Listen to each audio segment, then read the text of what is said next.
In the past, it was a staple of kidnappings for the hostage to hold up a newspaper to prove that they were still alive. The problem with me is that I started reading the newspapers I was holding up, although I'm still, as you can judge by our social media overlords, in captivity. Nevertheless, I'll try my best to get what news I can out to you given the constraints. First up, stories on the domestic news front that I'm tracking.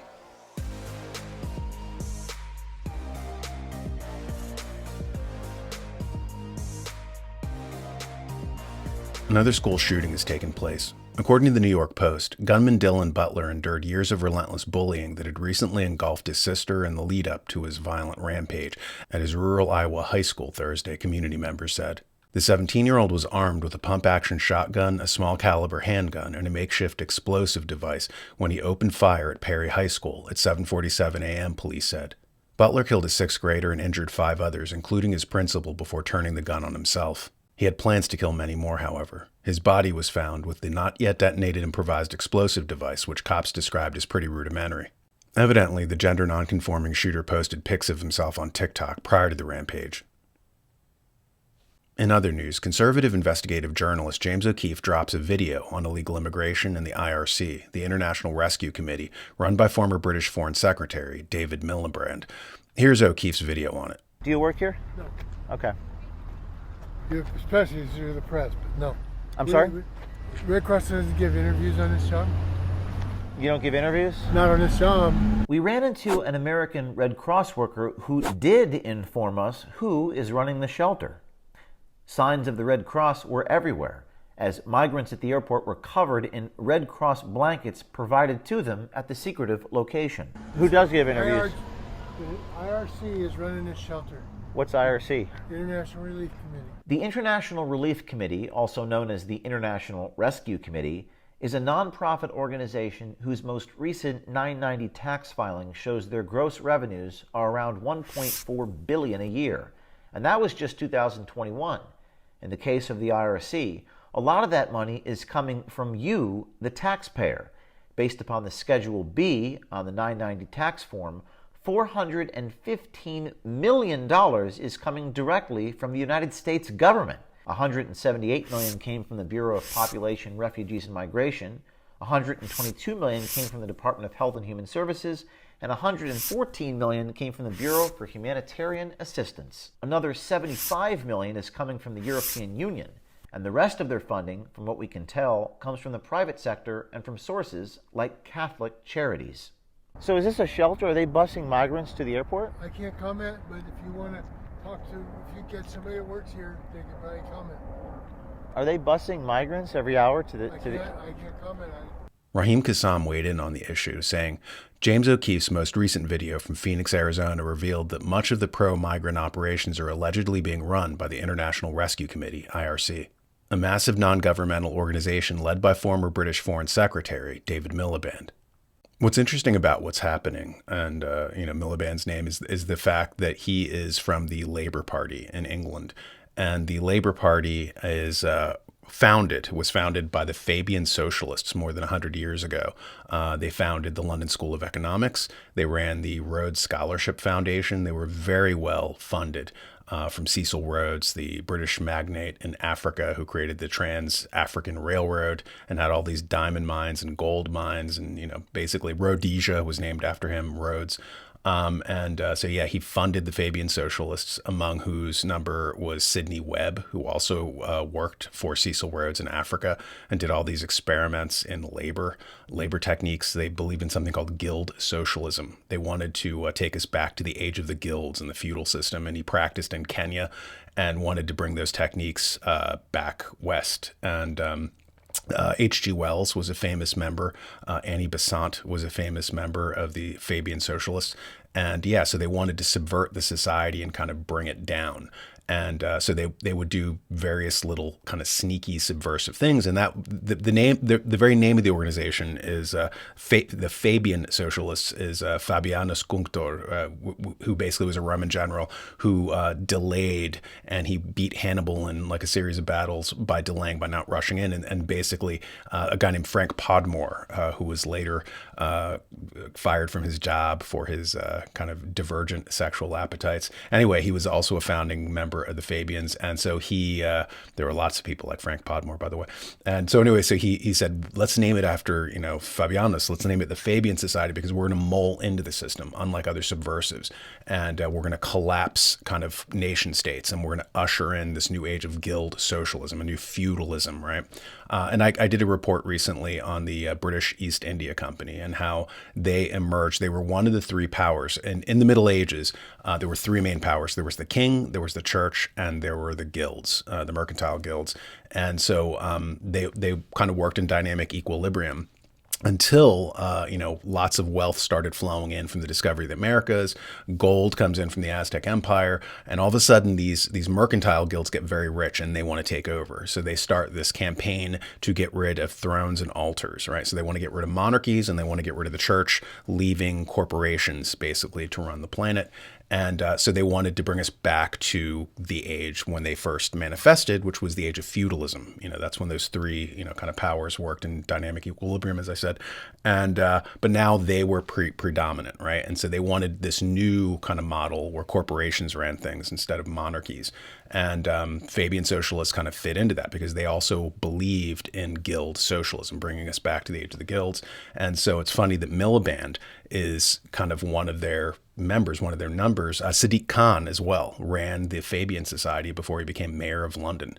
So they're still very powerful and very influential, and apparently now using mass migration to collapse the society.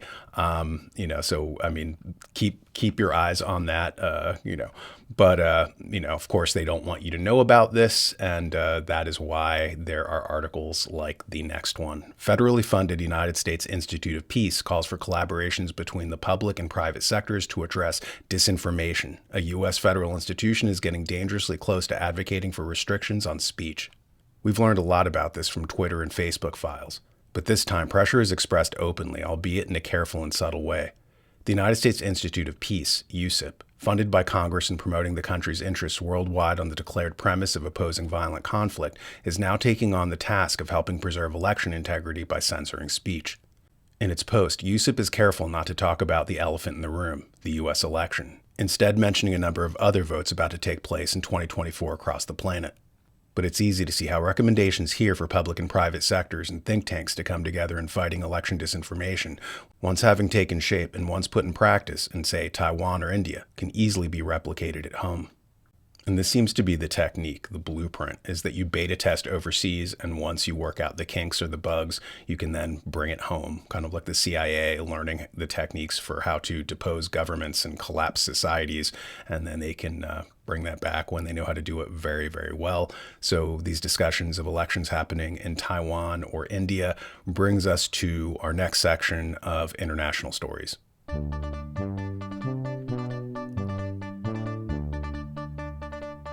Bloomberg is reporting that spot container shipping rates soar 173% on Red Sea diversions. Short-term rates for container shipping between Asia, Europe, and the U.S. are climbing on reduced capacity caused by the ongoing threats to cargo vessels in the Red Sea. The spot rate for shipping goods in a 40-foot container from Asia to Northern Europe now tops $4,000, a 173% jump from just before the diversion started in mid-December. Freightos.com, a cargo booking and payment platform, said late Wednesday. The cost for goods from Asia to the Mediterranean increased $5,175, Freightos said, adding that some carriers have announced prices above $6,000 for this route starting in mid-January. Rates from Asia to North America's East Coast have risen 55% to $3,900 for a 40-foot container. You have to remember that what's happening right now in the Red Sea, like Iran sends a ship into the Red Sea, all of a sudden you have Israel doing reprisals, and this is blocking the famous Suez Canal, which is at the northern part of the Red Sea. A while ago, someone posted an excerpt from a Karl Marx companion book explaining how when they block trade lanes like this, it manipulates interest rates. It drives them up.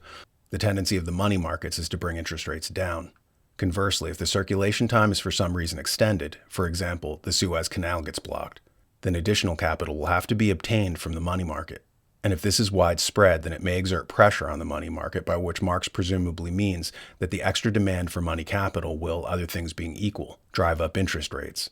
So basically, whenever you see geopolitical instability, understand that there are financial centers that are manipulating events because it somehow benefits them, right? It helps to raise interest rates, as an example. In this case, you allegedly have Houthis attacking shipping, merchant ships, or you have the Iranian, vessel in there, and all these pretexts for doing what's happening, which is, to strangle off the Suez Canal. But it has, ramifications in the money markets. Kind of like, I had a friend of mine who is at the Central Bank of Canada. And he sent me this document about how when international instability happens, money flows are diverted from the developing world to banks in Germany and Switzerland and the United States. So whenever the financial system is ailing, it is to their benefit to essentially, manipulate those money flows by destabilizing third world countries. Like, for instance, if you're a rich guy in Peru and there's suddenly a revolution in Peru, you're going to want to get your money out. So you put it in what you perceive to be a safe place. So you put it in a bank in New York or London. And so whenever the financial system is ailing, suddenly intelligence agencies go crazy all around the world, staging revolutions and coups. And they don't even have to succeed. They just have to destabilize the place, and money will suddenly flow to these ailing banks. And so we're watching something very similar happening right now. Here's John Fullerton from Legion of Doom style organization Club of Rome, by the way, telegraphing changes to come regarding financial systems. Nowhere will this shift be harder than in finance. Trust me. It will require a shift in consciousness, really. I see evidence of this already all around us. The former governor of Massachusetts just went to Bain Capital to launch an impact investment fund. I wouldn't have guessed that 5 years ago. No doubt the shift in finance will require both carrots and sticks, and perhaps some clubs. Our calling and our shared purpose will be, whether we like it or not, to lead this historic shift to regenerative civilization. I say that full well knowing the real world tension involved in needing to live in this world that is, while at the same time catalyzing the change to what is emerging. I mentioned earlier the Fabian socialists, right, and how they're collapsing countries to bring in their wonderful socialist utopia, and they're using mass migration to do it. And, one of the things that they talked about early on, you can read the history of the Fabian Society by a guy named Edward Pease, I believe his name is. And he talks about, as I said, guild socialism and how they were going to use the trade unions. Hitler, by the way, used the trade unions in Germany to take over. And I wondered, as they're talking in the 1870s and 80s, the Fabian socialists, about using trade unions, I'm like, how could they do that today? Because all the unions are gone. But essentially, that's not true, because even though private sector trade unions have taken a huge hit, there's still public sector trade unions. You still have police pension funds and firemen pension funds and teachers union pension funds, and these have been kind of subverted by these people in London to collapse the society, collapse the capitalist system. And so they're using it to buy into using institutional funds with these people's pensions to buy into corporations, and then they can blackmail those corporations.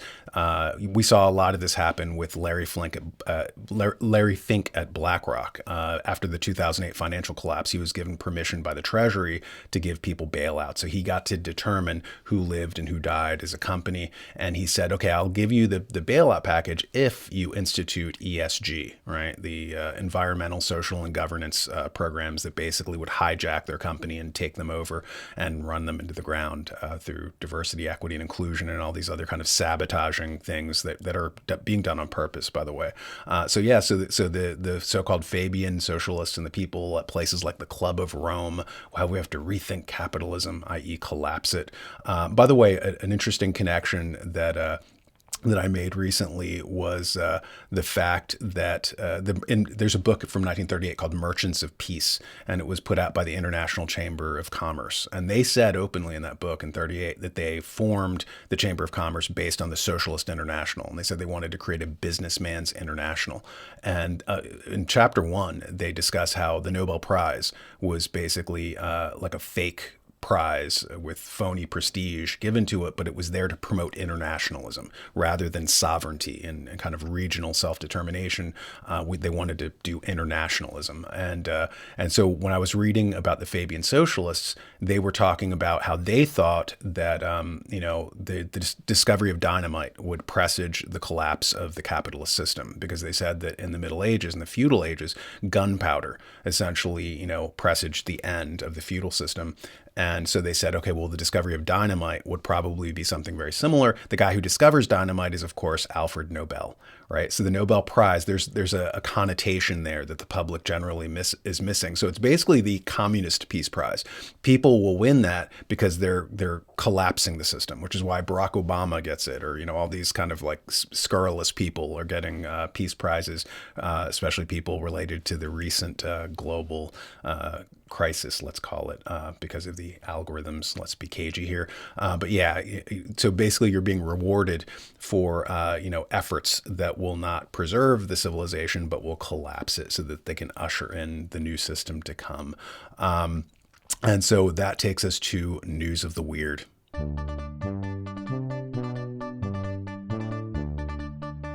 A sort of second Atlantis was found down by Australia. The Sun is reporting millions of people may have lived in a lost colony that was submerged by the Pacific Ocean thousands of years ago, a new study found. Researchers are discovering stone tools and other signs of human life on the northwest shelf of Australia. Around 18,000 years ago, Greater Australia, Tasmania, and New Guinea had a much greater landmass, making up a paleocontinent known as Sahul. But after the last ice age came and went, sea levels rose and flooded the lands as the ice caps melted. This means that the islands off the northwest coast of Australia used to have a landmass of around 150,000 square miles, 1.5 times larger than New Zealand. From remnants of a lost civilization, we unfortunately turn to the remains of an actress who will be missed in our obituary segment.